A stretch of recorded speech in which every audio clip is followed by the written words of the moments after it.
Is it live? It's on drug and alcohol terms right now? Yep. Okay.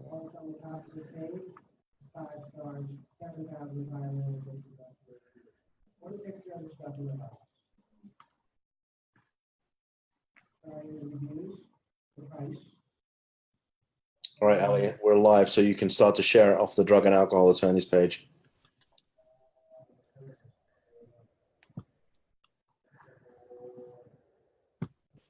I think I shared it. A lot of noise in the background there, huh? Yeah, give me 1 second.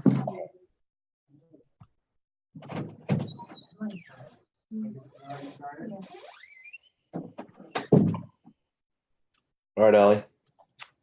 All right. All right, did you share it? Yeah, I'm gonna actually share it to my other page too.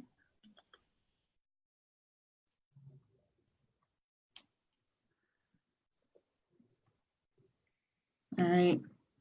All right. So welcome, everybody, to another edition of the Drug and Alcohol Attorneys Facebook Live show. I'm very happy to have Allie Severino on the show, who's one of the stars of the reality show Dopesick Nation. I got that right, Allie, right? Yep, Dopesick Nation. That's So it. I'm very happy to have her on the show. But before we get started, I'm gonna say a few words because I saw a couple of posts this week on Facebook that, frankly, I found disturbing. And Allie and I had a chance to chat during the week. She came in and sat with me, and during our conversation, she got very emotional. And it appears that what's going on here, and whether some of the statements are, founded in some kind of fact or fiction, is at this point irrelevant. What concerned me is the fact that there seems to be some concerted effort on the part of some individuals who think it's okay to sort of bully her on Facebook. Okay, I don't like that. And I'm going to tell you something, I'm going to share something with you folks that I haven't shared before, which is that when I first opened up my office close to 3 years ago, a lawyer that some of you like to do business with and send cases to was emailing me and making threats to me and trying to intimidate me to shut my door or send him cases. Okay, I don't respond well to that. Okay, I don't. And sometimes it makes me want to take my lawyer hat off and put on my martial arts uniform and tell people to come down and say something to my face. I don't respond well to that. I was bullied as a kid, and it really aggravates me. Okay, and after Allie came to sit with me, there was a number of posts that were really quite sickening. One of which was posted by somebody who appears to be a law enforcement officer. And in fact, he has a photograph on his Facebook page of him in a blue uniform with a badge. And apparently he either does work for or did work for the Department of Homeland Security. And he used a word of profanity that should never be used to talk about any woman. And I found it disgusting. So if you know the name of that individual, please send it to me because I will be filing a complaint against that individual. Okay. And this morning I saw some other posts that were really, frankly, despicable.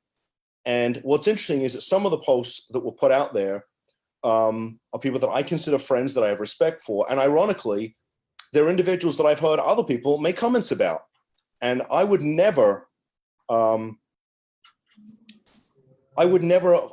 those comments anything but offensive. So, I felt like I needed to say something because, I've had comments made before about guests and I didn't like it. Okay. And I don't like this. And if you don't like my show, you can turn it off. That's fine.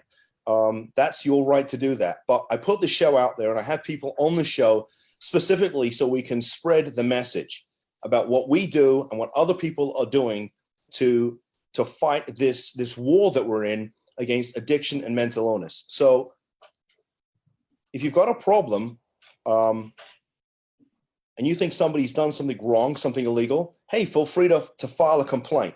Otherwise, at least have the decency to back up your statement or allegation with facts, okay?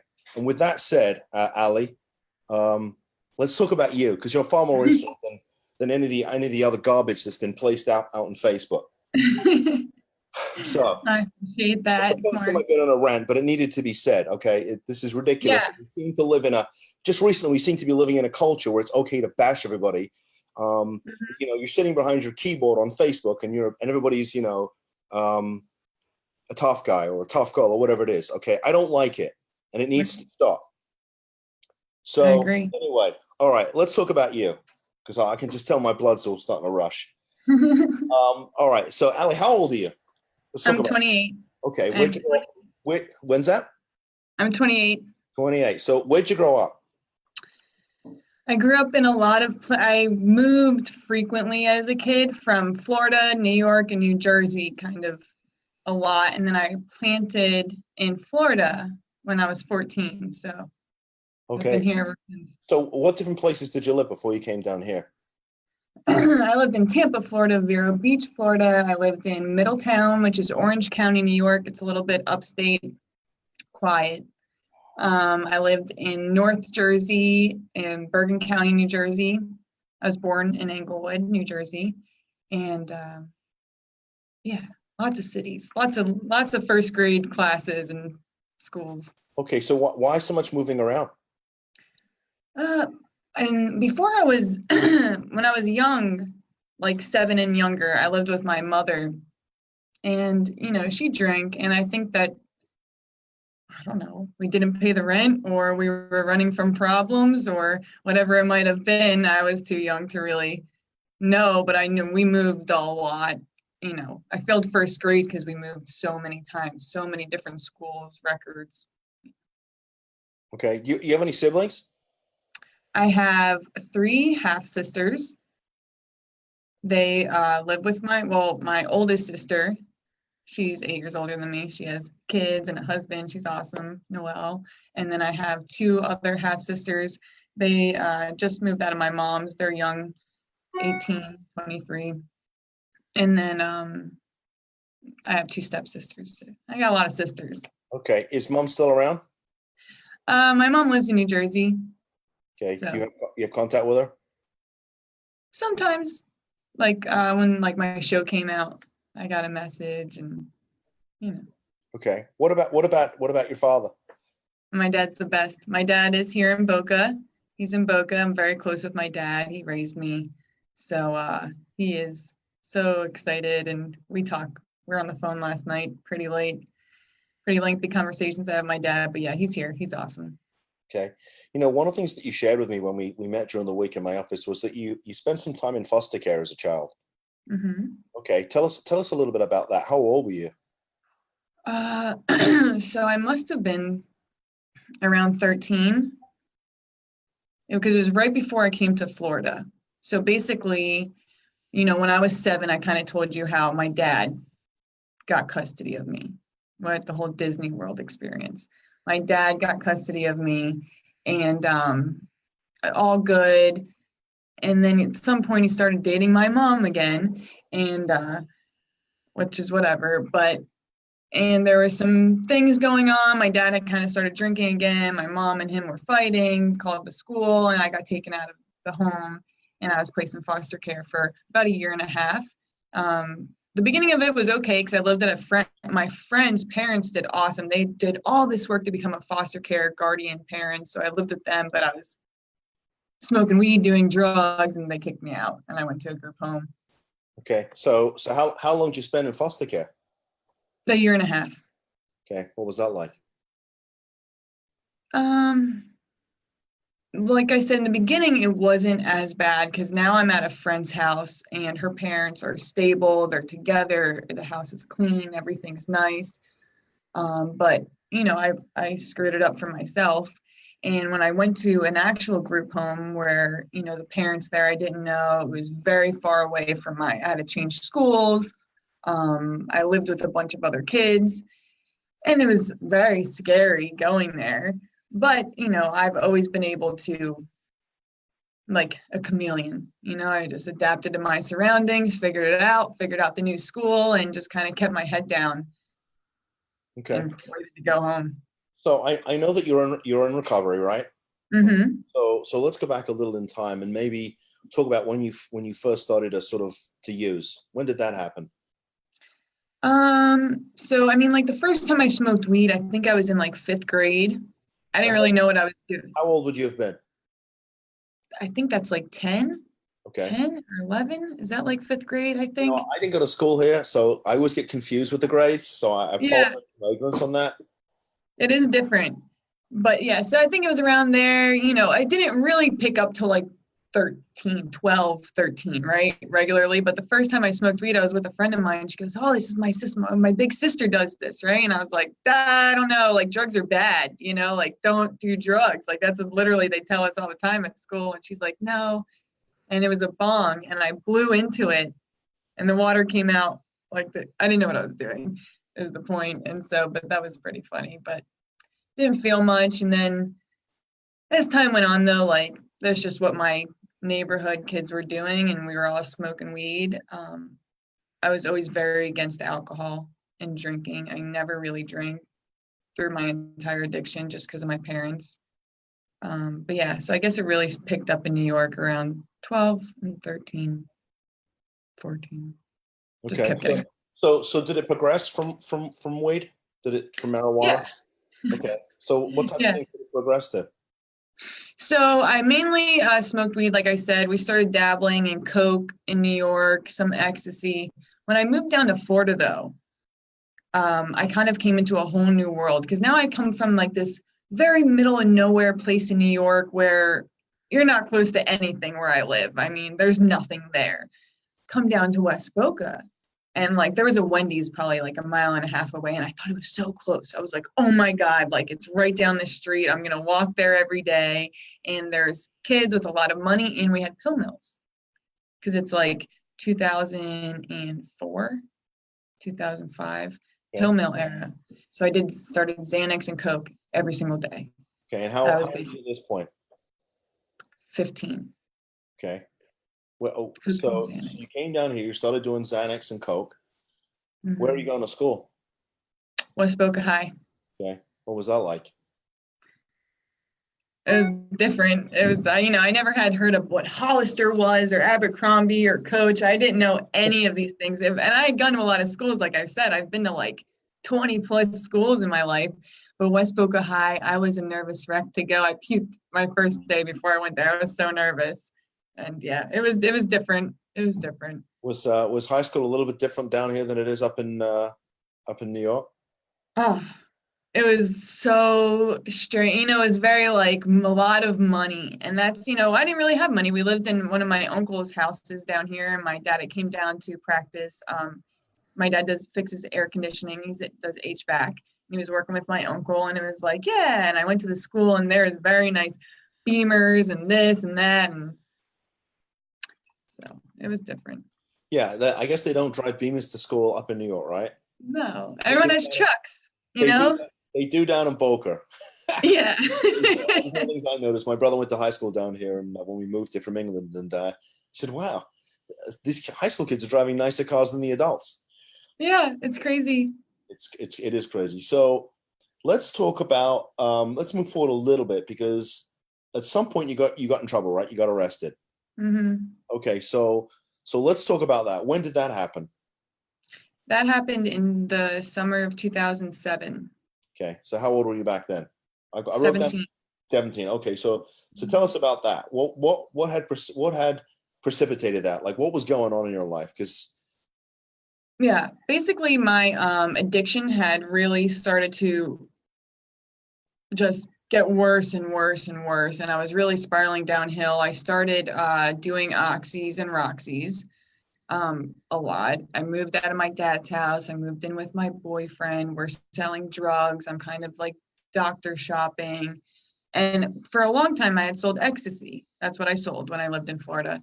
And then this big pill mill thing blew up, and every single kid in my school was on pills. And it wasn't like anyone really warned us, because I don't know if the adults just didn't really realize it at the time, or, it was a long time ago, and it just wasn't as prevalent. No one was like, opioid epidemic. That was in high school for me. And so we were selling, and I was kind of at the point, it's amazing, the day I got arrested, I had packed all my stuff. I had already brought it to my dad's house. I had job applications in my purse because I was so sick of the life I was living. Like I was just really, really beaten down on a daily basis. Like I was just done.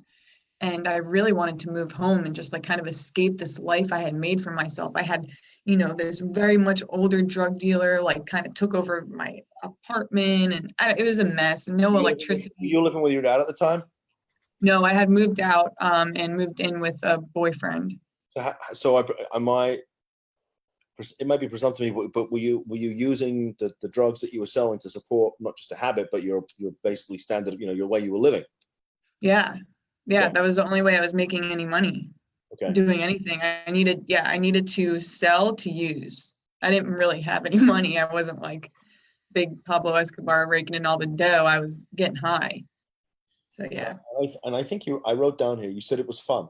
Like it just seemed like it was a fun time, right? I mean, you were 15 years old. Yeah. When I was 15, it was fun. When I was 15, it was fun. When I was 16, I had fun. And 17, I'm telling you, after I used Roxy. I had used Oxys a couple times, but it was never my thing. I was always more of an upper person, right? Like I want to be partying and da-da-da. I did it one day, and I had done a few times, but that one day I did it every single day after that, every single day. That was my main goal of the day, was to get high on opiates. And so when I was at school? I was at school. I mean, I wasn't like passing school, but I like went to school. Okay. Yeah. All right. So tell us about the day that you got arrested, because that was somewhat of an interesting scenario, right? Tell us about that. Yeah. And it just happened so crazy. So, I wake up, we had just gone to a doctor the day before, so I have a lot of pills on me. Now, this guy that had been calling me, I used to sell him ecstasy. I met him at a rave club down in Fort Lauderdale.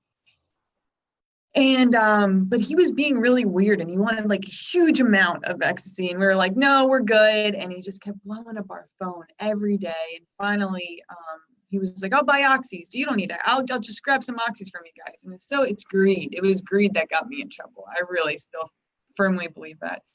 So I wake up, I have someone else drive me, because at this point we had wrecked the truck that we had. No one had a driver's license. We were just really in shambles. And I met this guy at Movie Co. in Boca. I jump in the back seat of his car, and he's kind of buying a lot of different things, Oxys, Roxys, and Xanax. So I'm like trying to do the math on my phone of how much this guy owes me. And I look up. How much did he owe you? I mean, how much? I don't know. I didn't really get that far. He was buying a lot of shit, though. So when you say he's buying a lot of shit, I mean, what kind of money are we talking about here? Well, we're talking for each Roxy 30, like $12. And then for an Oxy 80, I think I was selling them for like 25 a piece. And that's back in the day, because you got to think now an Oxy 80 is $80, and those Roxys are even drugs suffer from inflation. So right. So, I mean, he was buying about 100 something Roxys, I think 50 Oxy 80s, and I can't remember how many Xanax. Those were like $3, but it was hundreds of dollars. Yeah.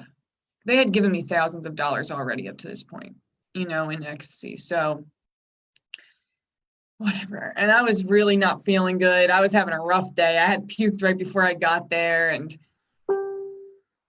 so, yeah, so I tell, before I got that number on my calculator, I look up, and literally there was cops in ski masks everywhere. We're at the Movie Co. in Boca, right? I think it's now called Cinemark, but the place, big movie theater that's on Airport Road here in Boca.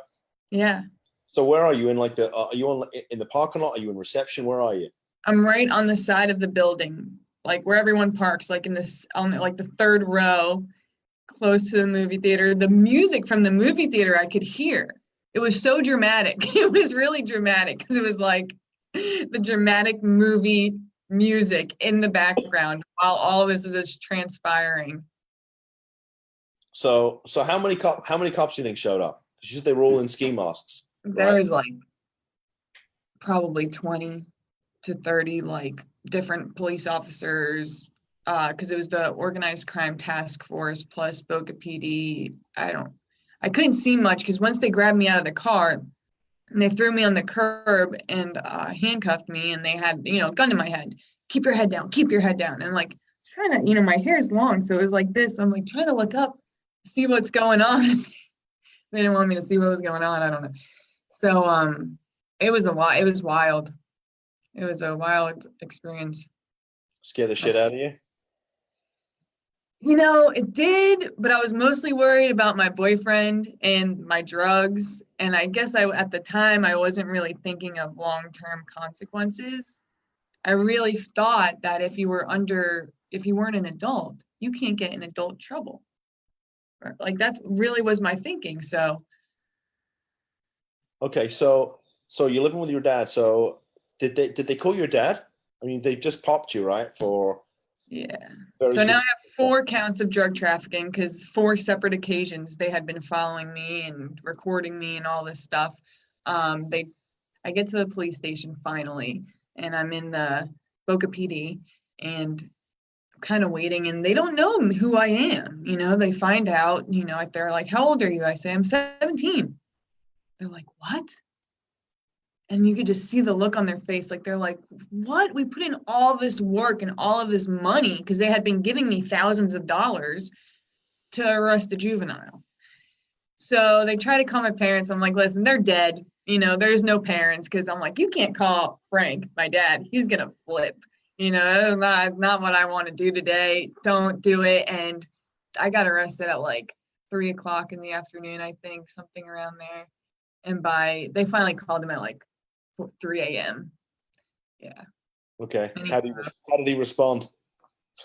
he was like, "Why the fuck are you calling me? I told you not to do this shit. You're an idiot. Bye." Click. And I was like, "I told you not to call him." Like, it's just not, yeah. So he was not, he was, yeah. He was not happy, I presume. Mm-mm. No.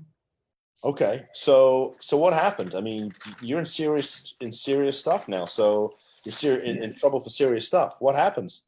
I'm in trouble. And you know what else? I'm also detoxing, which I had never truly experienced before. Because, like I said, once that first day I had used every single day for, you know, about 2 years now until this point. So now I'm in some sort of like holding center. They shackle me up, arms, waist, feet. They're like, "Are you pregnant?" I'm like, "What?" I remember I was just like I so confused, and I went to the juvenile detention center, and it was awful. Like, DJJ is the worst place in the place. Okay, where are you? DJJ in West Palm Beach? Mm-hmm. Yeah. So for people who aren't familiar with DJJ, which is the Department of Juvenile Justice, it's basically the county jail for juveniles. It's not a nice place. In fact, the county jail is not a nice place either. But DJJ is you don't want your kids going there. It's a horrible, horrible place. Terrible. It's awful. It really, I couldn't. So they have to, And the since I'm a, food sucks too, because I've been there to visit a client. Right? it sucks. It sucks. It's crazy.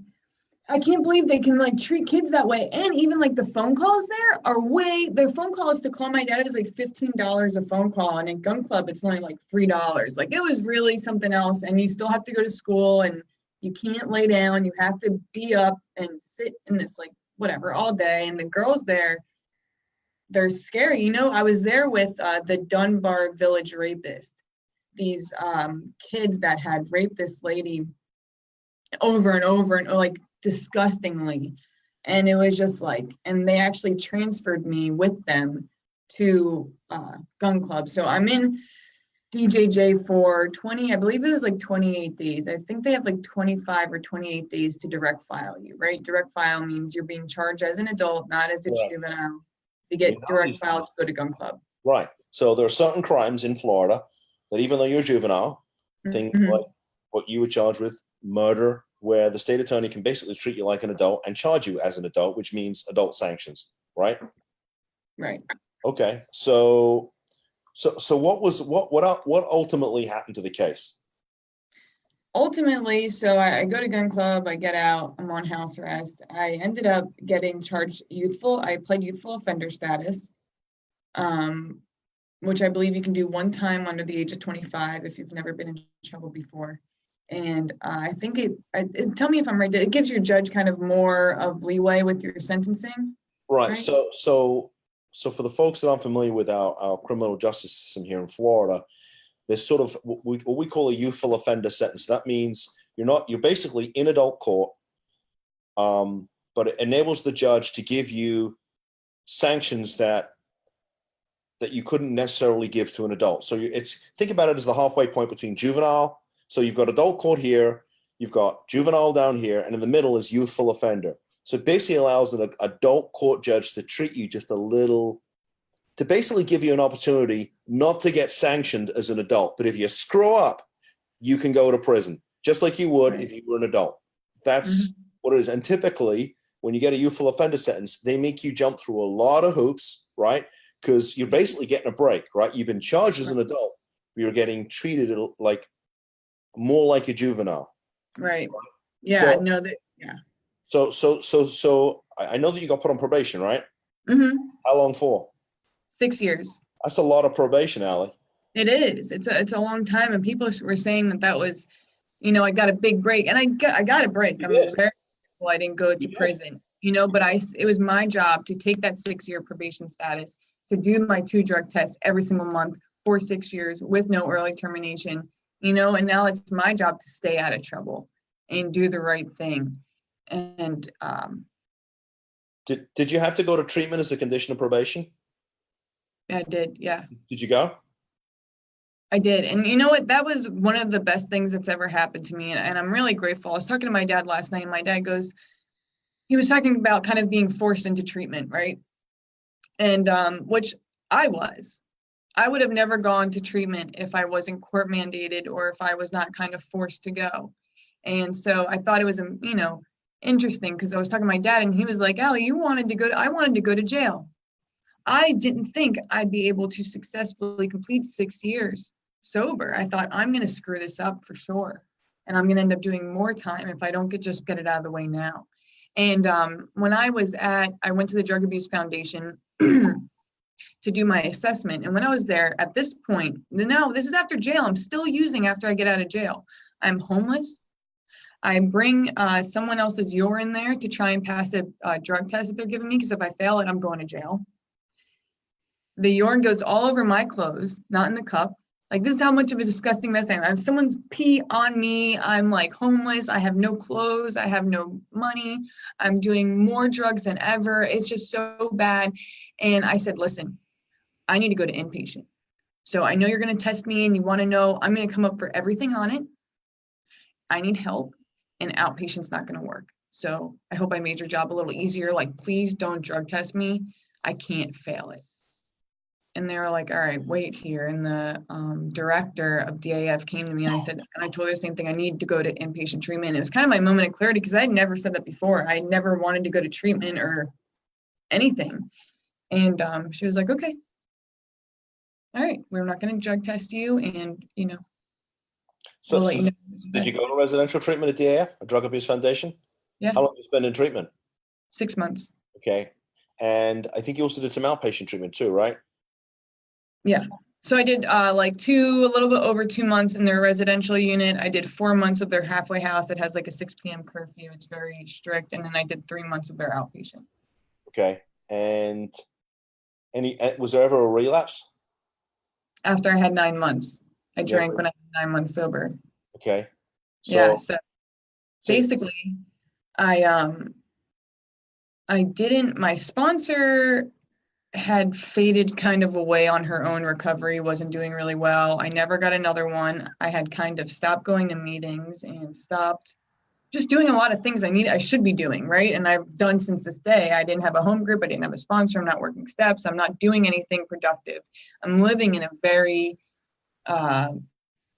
not positive home environment. And I was at a friend's house, and they said, do you want to drink? And I didn't have a defense against the first drink. Like today, I have a defense against my first drink. And when they say that, they talk about, I have people that are going to hold me accountable. I have sponsees, I have a sponsor, I have a home group. I have all these people that they're checking on me, they're texting me, they're seeing what I'm doing. But at that point, I had no defense against the first drink. And so I said, well, I have to drive. That's what I came up with. I have to drive. Oh, we'll drive you home. I said, okay. And so I ended up drinking, and I didn't have a terrible night. I drank and I had fun, and I got home, but the next morning I woke up, and I never had a hangover before either. Cause like I said, I never drank. And I'm like, oh, what did I do? Like, what did I do? Like 9 months? Like, what did I do? I just threw it all away. What am I going to do next? Now I'm faced with, are you going to be honest and go tell somebody what just happened, or are you going to live with this lie? And I picked up my phone. I called my friend. I said, Nikki, I drank last night. I don't know what to do. Will your sponsor me? She said, yeah, call her now. I called this lady. She said, yeah, go to a meeting right now. Went to the meeting, and then this is all while I'm taking my GED test too. And I'm just like, oh, and ever since that day, I've had a home group because I feel like that is so important. My sponsor, my sponsees, and I've just done whatever they told me to do because I'm so grateful. I was honest that day, and I'm grateful it happened too because that night just showed me a lot. Okay, you've been clean since? I have. So how many years is that now that you're in recovery? Almost 10. That's great. Yeah. Congratulations. What do they call it? The clean date? What are the date? Sobriety date. Thank you. So what is your sobriety date? It is 12/15/08. Okay, December 15th. Mm-hmm. Okay, I like that. All right. Yeah. Let's move forward a bit because I know that at some point, I think when you were 23, you started your own magazine, right? Fresh Start magazine. Yeah. Did I get it right? Fresh Start? I did. Fresh Start. Sometimes I can't read my own writing, Allie. I apologize. When you get older. Tell us about that. Like, what was Fresh Start all about? How'd you start it? So Fresh Start was fun for me. It was my first real business. And basically, now at 23, I had gotten my real estate license. I didn't love it. And I really was just trying to find what was I going to do? I knew I could do sales. I wasn't super into the real estate thing. I didn't want to be in I just wanted something that was mine. And I met with a woman in the program and I said, listen, I have this idea. She's like, well, go make a business plan and bring it back to me. I'm like, business plan? I'm like, Googling, what's a business plan? What does it look like? So I draw this whole thing up. I bring it to her and I go, what do you think? It's for a totally different magazine. She goes, what do you think about making it a recovery magazine? And I go, that's such a good idea. I love that idea. So I go tell my friends and they're all like super on board. They think it's great. And I go, okay. So I start working diligently on it. And I only have a few $100, right? But the breakers, the moment of change is coming up, the big conference that everyone goes to. So I'm like, I need to have this thing ready for the breakers, right? And so I'm working on my computer day and night to make this mock magazine. This is what it will look like. And I get 100 of those printed. And I brought them to Moments of Change. And I was like, hey, my name is Allie. It's Fresh Start magazine. And this is what it's going to look like. Here's a prototype of it. And I'm trying to sell ads basically. And, in the beginning it was rough and I had to reach out to the same woman. I said, Allison, like, I need your help, like I need someone to buy an ad first and something. And she was like, okay, I got you. And, Allison and Ira, our friend Ira, and all these amazing people supported me in the beginning and it was so great. And yeah, I really loved it. Okay, so how long? So you got them. I know you got the magazine up and running, right? Mm-hmm. How long did did you publish it for? Almost 3 years. 3 years. Mm-hmm. Okay, and then what happened? While I have the magazine, I also invested in a sober living home in Lantana. So me and some friends of mine bought a foreclosed property, put a lot of hard work into, redoing it, gutting it, painting, all this stuff. And I had my sober living home. And now I'm really responsible for this house and keeping it together and making sure everything is working. We have 24 clients at this, it's not a house, it's multiple units.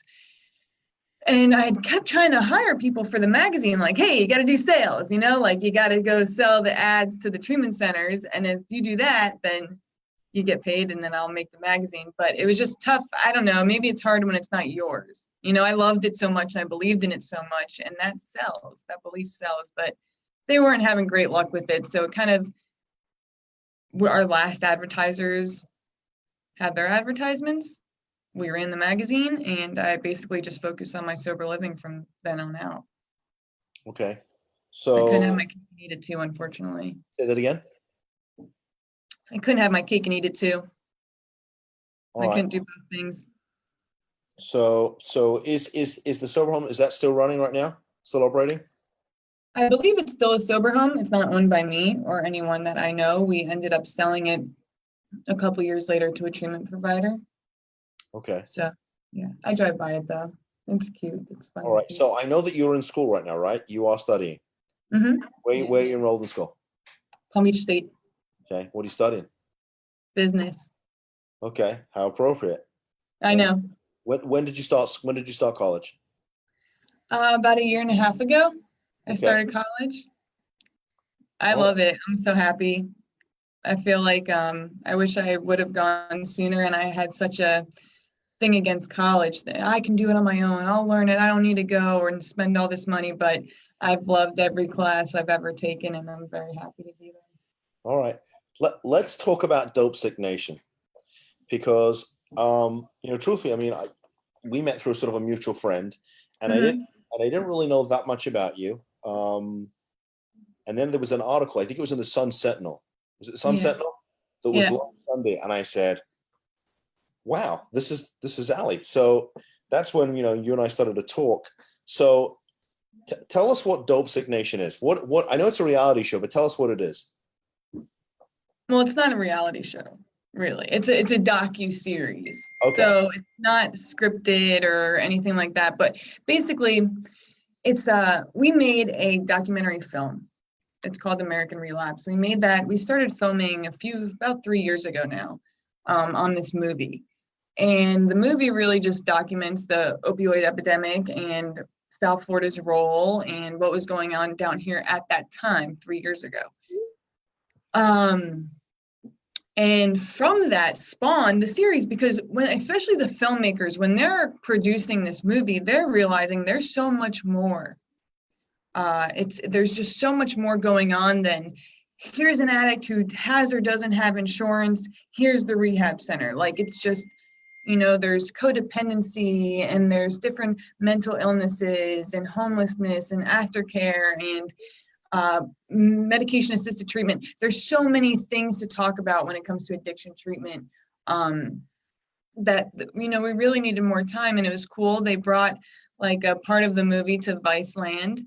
And a funny story, I mean, I guess, is I think Pat went there twice. I think the first time they were So, like, Viceland, for people that don't know, is like a cable channel, right? I mean, they talk about sort of very provocative things. I mean, it could be drug trafficking, it could be addiction. I mean, it could be anything that's going on in politics. So they're very yeah, out there. I mean, it's a very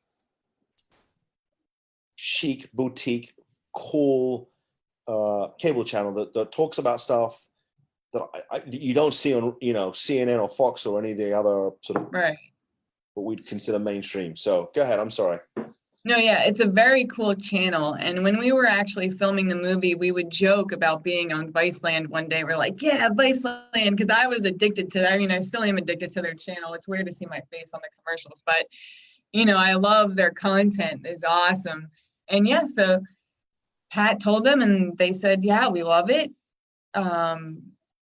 Make make it happen. And the guys came down here, and it's intimate because they follow me and my co-host Frank, and they document our lives. It's not like, hey, make this happen. It's like, hey, we're following you for the day, where are we going? And it's kind of crazy because I think a lot of other shows you need to like plan in ahead. So they come down here and they're nervous. They're like, what's gonna happen? Like we can't plan any of this. And but it was really great. And I think that we're going to be able to show the country a different side of addiction, different faces of addiction, and hopefully get a little bit of more funding, especially here. But there's so many states that need help. Every day I get a message, multiple messages from so many people, and they just want to know how to help their city more, which is cool. So I took the opportunity. I did watch one of the episodes, and I've got to tell you, it's very hard not to get almost personally involved in what you're seeing because from what I've seen, and correct me if I'm wrong, Ali, but basically you and Frankie are going around. Now it looks like it's all filmed in downtown Delray. Is that right? Yeah, it's Palm Beach and Broward counties mostly. Right. So because they were a bit, having lived in Florida for 30 years and a lot of time in Delray, it looked like lots of it looked like it was in Delray. Am I right about that? Right. Hmm. So basically, what's happening is that you and Frankie are going around. You're finding people that basically are living on the streets. They're in active addiction, and Hmm. the only way to basically to save them is to get them scholarshiped into a treatment center. Is that right? Is that basically the premise? Right. Correct. Right. And so, I mean, we see you and Frankie, meeting people on the streets, getting them into treatment. We see them after the fact, and then I think in the one show that I watched, um, I saw you working with a young lady. I won't mention her name because otherwise it'll ruin the show. So everybody else will go and watch it. But Hmm. basically, you were working with her for a number of days to get her into treatment. And in Hmm. the show, at least the one I watched, the episode, she had sort of she was, I guess she was in Palm Beach, and then you found her in Dade, and then the show ended, and I said, "Shit, what happened to her?" And I remember calling you saying, "I got to know what happened," and you said, "I can't tell you. It's confidential. You're gonna have to watch the next show." So it's not hard not to get involved. So are the treatment centers giving scholarships? Because it looks like a lot of them are. Oh yeah, I mean it was fantastic. A lot of facilities helped, and we tried to show that in the series because we needed their help to get this done for sure. And I mean, the reality is there's huge waiting list, like at DAF. That's where I went, and I have so much love for them, but it's so impossible to get into their residential program if you don't have some sort of like court case or something like that going on. And yeah, so the facilities down here, they did phenomenal helping us out. We were able to get a lot accomplished, um, and a lot of people with some help, which is All right. cool. So how many episodes? So I think you, from what you told me, you just finished season one, right? Yes. And so how many episodes was that? It's 10 1-hour episodes. Okay. And how many people did you get into treatment as you're following the Uh, episode? while filming, I think there was like, so like almost 20. That got scholarship Um, into treatment? yeah. Okay. And I think each person is like, you need to get detox treatment and aftercare too. It's not just like, hey, thanks. It's a process. The aftercare is has been the most difficult since everything has changed. Sober livings are struggling. So, but yeah, so So now, were there other people that contacted you after, either sort of off camera, as it were, or that weren't a part of the show and you were able to get scholarship? yeah. Okay. There's people that were never filmed. I mean, I do scholarships for Daylight. That's literally like what my job title is. I do a lot of content creation at Daylight Detox, but I'm like the director of scholarships. So when we do get people who message our Facebook or me for a scholarship, basically, we have 1 or 2 beds available every single month, and I'll help them. I'll help them find their next level of care, and I'll kind of be like their sidekick and try and figure out who we can take. So how'd you get along with Frankie, your sort of, I guess, co-host? You guys get along well? He seems Yeah, me and Frank get along. okay. And so maybe just one of the things I thought was fascinating when we met was you sort of explained the mechanics of how the whole filming thing works. So I think you said an episode is what, 46 minutes long with the commercials and stuff. Hmm. How long does it take to film a 46-minute episode? Well, a while. I mean, we were filming for like 12 weeks, so Okay, so like, so how much time is involved to make one 46-minute episode?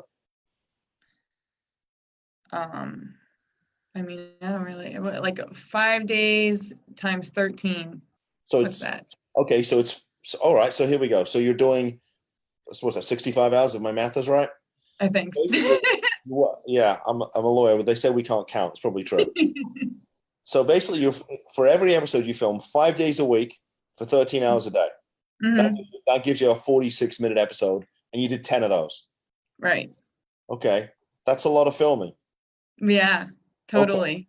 So I also noticed, beside the fact that the cameras are sort of following you around like on the streets, what I Hmm. noticed was it looks like, because there's part of the scene where you're on the phone with the young lady that we mentioned, and they're obviously in the car with you. Like, so you're driving a car. Who else is in the car with you when they're filming the episode? Well, there's the cameraman and the sound guy and maybe like one other person. It's a pretty full ride. Okay, so there's like four of you in a car, and Hmm. I also noticed there's some. So there's your car and then there's Frankie. So that's there's like two film crews going around, right? And then I also noticed it looks like there's another crew that's following the cars, right? Like you get these shots of you driving down the street, and they're clearly in a. It sounds like it looks like they're in another car. Am I right? I mean, I don't know if it's like different crews or just like different times that they take the video. Those guys are super like talented. When I watched, because I haven't seen any of the episodes either until they came out. And when I see them, I'm like, wow, like y'all are really talented. So, but yeah, so sometimes they're following us, sometimes the cameras are not from a human, they're just like stuck on or placed in the car. So yeah. Okay, I think we're. By the way, there we go. You're back. You were frozen for a second. All right, so you did 10 episodes. Is there going to be a season 2? Oh, I don't know. You don't know. When will you find out?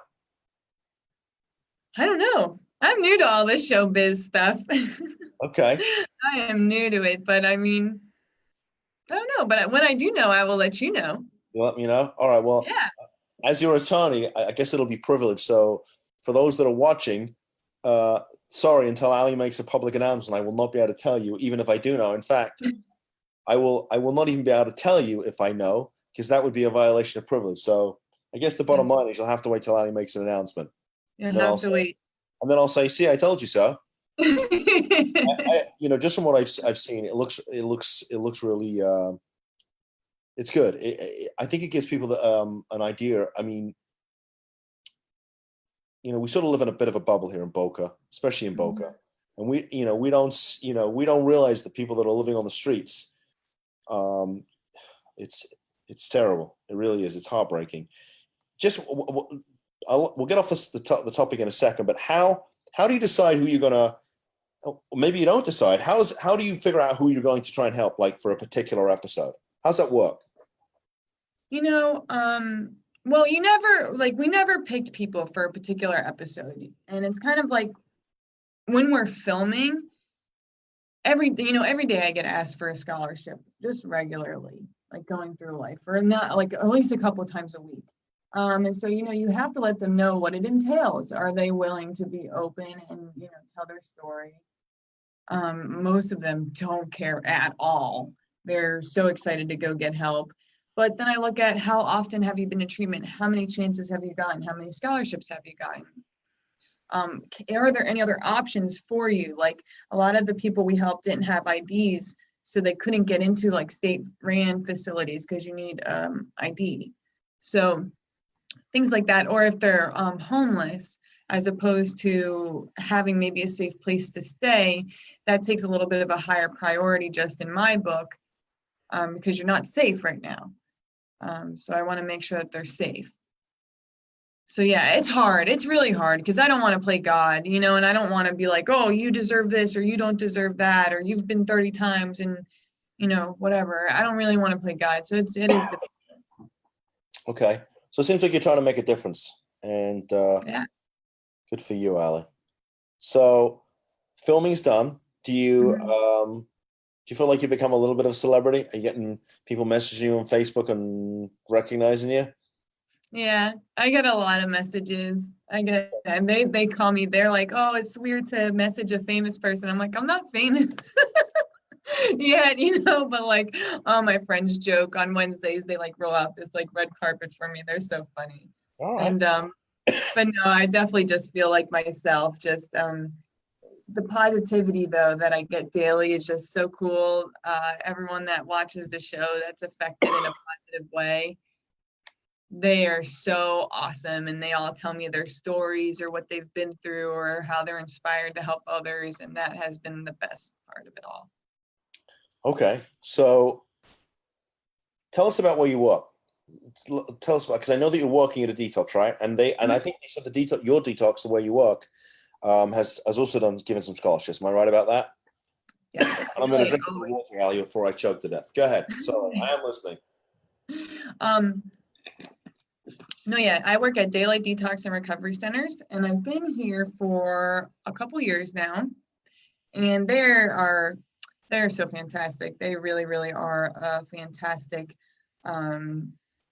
Just the people here. They have such big hearts. They have such big hearts. And you'll be able to see it in the show, but just in real life, I mean, it's just like amazing. And like I said, I do content.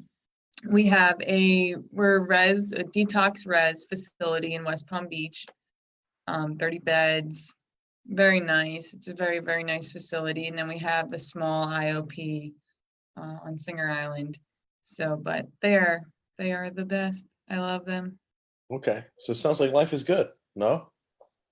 Yeah, life's always been good. Mark, even through the ups and the downs, like life is good. I am a grateful person, human, period. So I am I love it. always with a smile on my face. I love it.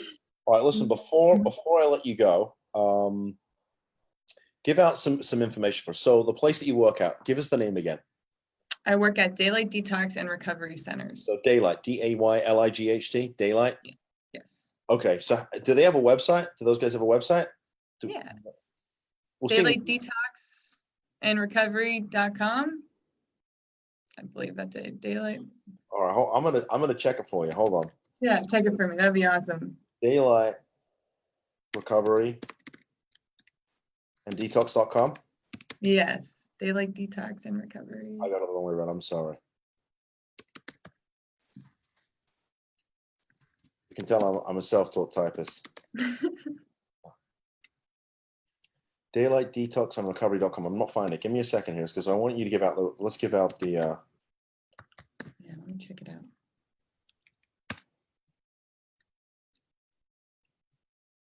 you guys, is it on Metro Center Boulevard? Yes. Okay. Mm-hmm. Let's give the website. Okay. So it's daylightdetox.com. So it's DAYLIGHT detox, DETOX.com, daylightdetox.com. And there's a number here, Allie. Mm-hmm. What's interesting, I recognize one of the faces on the website here, one of my former guests and a good guy. So there's a number here, 888-708-2602. That's 888-708-2602. I guess that's their phone number. And I got a question. Do you invite people to reach out to you? Oh, yeah, of course. So how'd they get a hold of you? How do they get a hold of Allie? You can definitely message me on social media, or just the best way is really to email me, Allie, ALLIE .Severino, SEVERINO @gmail.com, or you can go to my website, allieseverino.com. You can email me from there. I know you're on Facebook. What other social media platforms are you on? We got Instagram at Allie Severino _, and we're at Twitter at Allie Severino, and Facebook Allie Severino. I was almost able to get Allie Severino, I think, like everywhere. But, you know, I'm on LinkedIn. You're easy to find. How's that? I'm easy to find. All right. I'm gonna give out my contact information, and then we'll end the show. So hold on a second here, Allie. So for those folks who either want to reach out to us to talk about a criminal case or a Marchman Act or a guardianship case, you can find us on the web, drug and alcohol attorneys with an S.com, drug and alcohol attorneys.com. You can email me, Mark, MARK, at drug and alcohol attorneys.com, or you can call us 561-419-6095, 561-419-6095. Allie, thank you for coming on the show. Thanks for having me, Mark. I had a great time. You know, it's been a lot of fun getting to know you a little bit. And so this has been a good experience. I'm going to end the show. Don't go anywhere. Okay. Next week, guys, we have another interesting guest coming in. So, and actually, I should tell everybody that we're hoping to be moving to a more sophisticated studio in the next week or two, so that you won't have to look at me sitting at my desk in my office anymore. So we're sort of, we've had some great feedback. I think that we're getting on some of the shows close to 30,000 viewers. So I'm really excited, and we're trying to spread a lot of love and help a lot of people. So thank you, everybody, for tuning in. Allie, hold on a second, okay?